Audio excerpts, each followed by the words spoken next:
indiecito guaraní, que sobresaltado por un grito de su madre perdió apoyo y cayendo se murió, y que entre los brazos maternales por extraño sortilegio en Chogüí se convirtió. Chogüí, Chogüí, Chogüí, Chogüí, cantando está, mirando acá, mirando allá, volando se alejó.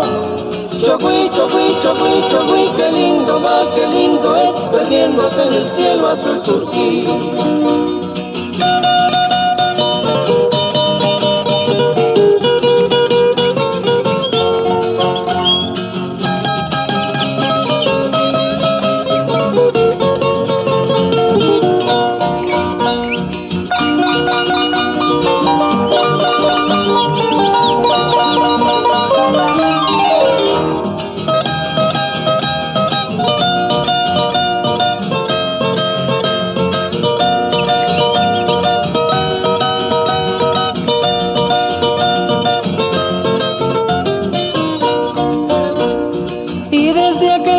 Se recuerda al indiecito cuando se oye como un eco a los Chogüí.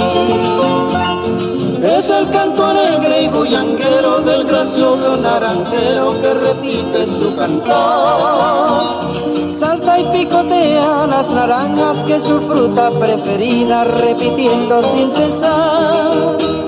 Chogüí, Chogüí, Chogüí, Chogüí, cantando está, mirando acá, mirando allá, volando se alejó. Chogüí, Chogüí, Chogüí, Chogüí, qué lindo va, qué lindo es, perdiéndose en el cielo azul turquí.